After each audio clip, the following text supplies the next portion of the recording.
Okay, so you want to own a bee farm. Buy some boxes, buy some bees, wait for honey to drip out, sell it at the farmer's market for $8 a jar. Simple, right? Here's the strange part.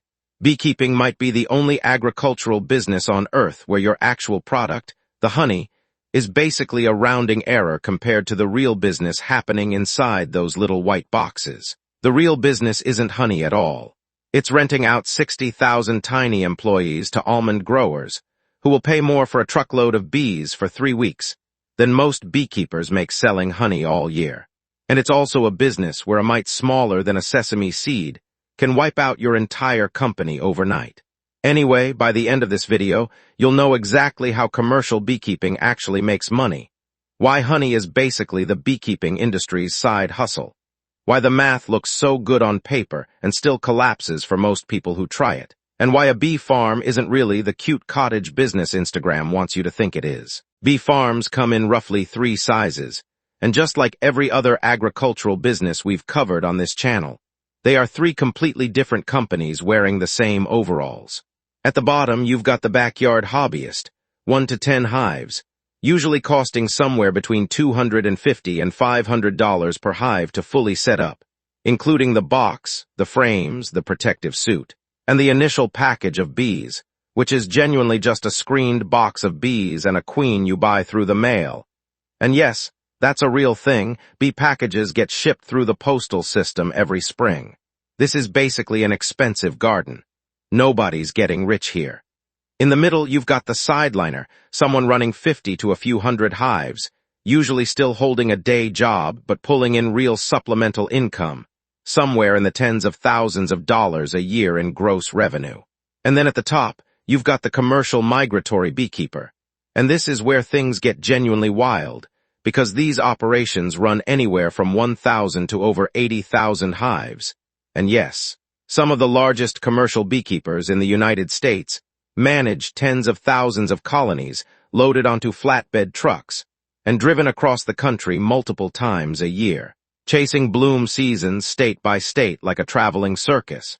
Except the performers are bees, and the ringmaster is terrified of losing 40% of the cast every winter. And that opening statistic wasn't a throwaway line. The USDA and University Extension surveys have tracked average annual colony losses for U.S. beekeepers hovering between 30 and 40% nearly every year for over a decade, with some years, particularly the winter of 2018 into 2019, seeing losses spike above 40% nationally. Let that sink in for a second. Imagine running any other business where, no matter how well you manage it, you should simply expect to lose a third to nearly half of your entire inventory every single year, just as a baseline cost of doing business. That's not a bad year. That's Tuesday. Every serious bee farm's entire financial model is built around that brutal assumption, and if you don't build it in, the business eats you alive by year 2. So where does the actual money come from? Because here's where almost everyone's mental model is completely backwards. They picture a bee farm as basically a honey company. Cute jars, farmers markets, maybe some lip balm and candles on the side. And for hobbyists, sure, that's basically the whole business. But for commercial operations, honey is often not even the largest revenue stream. And if you like breaking down the businesses hiding behind things everyone assumes they already understand, that's exactly what we do here at Miss Finance. So go ahead and subscribe now, because this one gets genuinely surprising. The first revenue stream, and the one everyone assumes is everything, is honey sales. A healthy hive can produce anywhere from 30 to 60 pounds of surplus honey a year depending on region and weather. And raw local honey typically retails somewhere between $8 and $15 a pound at farmers markets and specialty shops, though wholesale prices to grocery chains run dramatically lower, often closer to $2 to $3 a pound. So do the simple math. A commercial beekeeper selling wholesale bulk honey at bulk commodity prices, which the USDA tracks and which have hovered in a range that makes bulk honey a genuinely thin-margin commodity product, is playing a totally different game than the hobbyist selling artisanal jars directly to consumers at farmers markets for $12 a pop. Same product, wildly different margin. It's the exact same gap you'd see between a farmer selling wheat by the bushel to a grain elevator versus someone selling small-batch artisan sourdough directly to customers. The second revenue stream, and this is the one that shocks almost everyone the first time they hear it, is pollination services. Commercial beekeepers don't just sell honey. They rent out their entire colonies to farmers who need bees to pollinate crops. And the single biggest event in this entire industry, every single year, is the California almond bloom. California produces roughly 80% of the world's almonds, and almond trees are almost entirely dependent on honeybee pollination. No bees, essentially no almond crop. Almond growers need an estimated 2 colonies of bees per acre, and California has over 1 million acres of almond orchards. Do that math and you land on a number that should make your head spin. Roughly 2/3 of all managed honeybee colonies in the entire United States, over 1 million individual hives, get physically trucked into California every February for a pollination event that lasts roughly 3 to 4 weeks. It's the largest managed pollination event on the planet, and beekeepers get paid rental fees per hive that have climbed over the years to somewhere around $180 to $230 per colony for that few-week rental, depending on the year and hive's strength. Now multiply that by a commercial operation running, say, 10,000 hives. That's potentially over $2 million in revenue from 3 or 4 weeks of parking trucks full of bees in an orchard. Compare that to what those same 10,000 hives might generate in honey sales across an entire year. And for a lot of large commercial operations, pollination isn't the side business. It's the main event, and honey is the bonus round. Think of it like this. If a bee farm were a music artist, honey sales would be the album sales, nice, tangible, the thing fans actually see and buy. But pollination contracts are the stadium tour, the thing that actually pays the bills, generates the real money, and honestly determines whether the artist, or in this case the beekeeper, survives the year at all. The third revenue stream, smaller but growing, is what the industry calls value-added products and genetic sales. That's beeswax, which sells for a genuinely impressive premium, often $8 to $10 a pound or more once processed into blocks, propolis, royal jelly, and increasingly, queen bee and package sales, where established operations essentially breed and sell live bees and queens to other beekeepers trying to rebuild after those brutal winter losses we talked about earlier. A single mated queen bee can sell for $25 to $40, and given that beekeepers nationwide are replacing millions of colonies every single year just to offset collapse losses, breeding and selling bees themselves has become a legitimate and surprisingly lucrative niche inside the niche. Now let's talk costs, because this is where the fantasy of the cute backyard hive operation completely falls apart at commercial scale. Equipment is the obvious one: boxes, frames, the extraction equipment for pulling honey out, which for a serious operation means an actual honey extraction facility with centrifuges and bottling lines that can run tens of thousands of dollars. But the two costs that actually make or break a commercial bee business are trucking and labor. Moving thousands of hives across state lines multiple times a year means flatbed trucks, fuel, and drivers with specialized experience in hauling live cargo that can, and does, occasionally escape. Commercial migratory operations can spend hundreds of thousands of dollars a year purely on transportation logistics. And labor is brutal too, because working bees is skilled, physically demanding seasonal work, and finding reliable labor willing to do it has become such a persistent problem that a significant portion of commercial beekeeping labor in the U.S. runs through the H-2A agricultural visa program for seasonal foreign workers. And then there's the cost nobody budgets for correctly until it destroys them: colony replacement. Remember that 30 to 40% annual loss rate. Every single colony that dies has to be rebuilt, either by splitting surviving hives, which costs time and weakens your existing stock, or by buying new packages and queens, which at scale, across thousands of hives, can mean spending hundreds of thousands of dollars a year just replacing bees that died, essentially paying to refill a bucket that has a permanent hole in the bottom. It's like running a delivery fleet where nearly half your trucks simply vanish every winter. No accident, no warning, just gone. And you have to buy replacements before spring deliveries start, or you lose the entire season's contracts. So let's talk about how the money actually flows through a commercial beekeeping operation across a calendar year. Because unlike a lot of businesses, this one runs on an incredibly tight, almost migratory rhythm, and understanding that rhythm is basically understanding the entire cash flow story. The year usually starts in February with the almond pollination rush in California, which, as we covered, can represent the single largest cash infusion of the entire year in just a few weeks. From there, trucks roll out of California and follow the bloom north and east. Apple orchards in Washington, blueberries in Maine, cranberries in Wisconsin. Sometimes multiple pollination contracts stacked back to back through spring and summer. Then comes the honey flow itself, typically late spring through summer depending on region, where hives that aren't off on pollination contracts are parked near clover, wildflower, or other nectar sources building up their honey stores. Then extraction happens, usually late summer into early fall, which is when that honey inventory finally gets pulled, processed, and either sold in bulk to packers or bottled for retail. And then, critically, beekeepers spend the fall doing something that sounds almost paradoxical. They feed their bees sugar syrup and treat for pests, essentially spending money to help the colonies build up fat reserves and health heading into winter. Because a weak colony going into winter is a colony that won't be alive to collect that almond paycheck in February. It's a closed loop, and if any single link breaks, a bad winter, a late spring frost that kills a bloom, a trucking accident, the whole year's cash flow can get thrown off entirely. Now, retention and engagement in this business doesn't look like a subscription app or a donor pyramid. It looks like relationships, and specifically, relationships with two very different types of customers who barely resemble each other at all.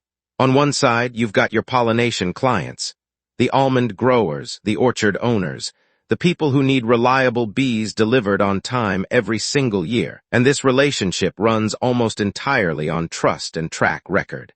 Growers sign contracts, sometimes multi-year agreements, with beekeepers who have proven they can deliver strong, healthy colonies on schedule, and switching beekeepers is genuinely risky for a grower, because a weak or late colony delivery can meaningfully hurt an entire season's crop yield.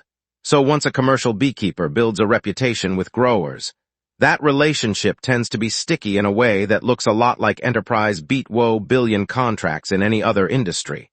Long negotiations up front, then years of quiet, repeat, high-value business. On the other side, you've got the honey customer, and that relationship runs on an entirely different psychology, one built on story, authenticity, and local identity. Farmers market customers pay a premium for raw local honey, specifically because of the story behind it. This jar came from hives 2 towns over. This beekeeper you're talking to right now personally manages these colonies. And that emotional premium is exactly why direct-to-consumer honey can sell for 4 or 5 times what the same honey would fetch sold in bulk to a packer, who's just going to blend it into a generic supermarket bottle. It's the same principle as farm-to-table restaurants charging more for produce with a known origin story. The honey didn't get better. The story got attached to it, and the story is worth real money. So with pollination contracts paying well and honey carrying premium margins when sold directly, why do so many people who get into commercial beekeeping still fail? Because the math looks genuinely great on a spreadsheet. Multiply hive count by pollination fees, add honey revenue, and you get a number that looks like a legitimately profitable business. And yet, industry surveys and university agricultural extension programs consistently point to extremely high dropout and failure rates among new commercial beekeeping operations within their first 5 years, often cited north of 50%, depending on the study and region. So what's actually going wrong if the guaranteed math is right there on paper? The first killer is that the guaranteed math assumes healthy bees, and healthy bees are not actually guaranteed. We mentioned Varroa destructor earlier, and it deserves its own explanation, because it might be the single biggest threat to the entire industry's economics. It's a parasitic mite, smaller than a sesame seed, that attaches to honeybees and transmits deadly viruses throughout a colony, and it has been identified by researchers as one of the leading drivers behind colony collapse disorder and the elevated annual loss rates we discussed earlier. A beekeeper who doesn't aggressively monitor and treat for Varroa can watch an entire multi-hundred hive operation collapse within a single season, and that's not a hypothetical.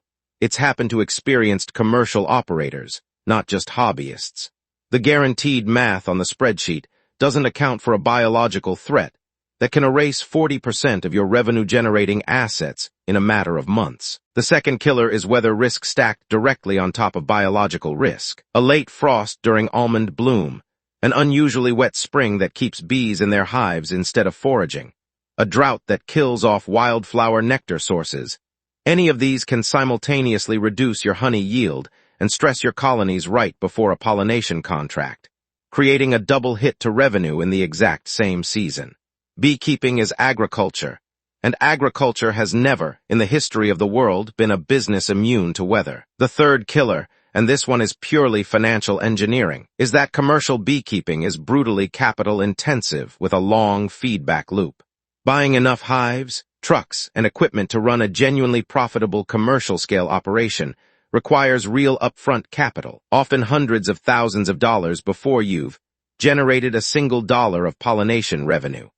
And new beekeepers frequently underestimate just how much cash they need in reserve to survive that first brutal winter loss before their business has built up any financial cushion. It's strikingly similar to what we've seen in other capital-heavy niches on this channel. The math works beautifully at scale, but the on-ramp to reach that scale is expensive enough to bankrupt you before you ever get there. And the fourth killer is one almost nobody talks about, which is contract concentration risk. A lot of mid-size commercial beekeepers end up heavily dependent on that single February almond pollination check, sometimes representing well over half of their annual revenue in one 3 to 4 week window. If a beekeeper shows up with weak colonies because of a rough winter, growers can and do reject hives or renegotiate payment down. And losing or shrinking that one contract can single-handedly wreck an entire year's finances.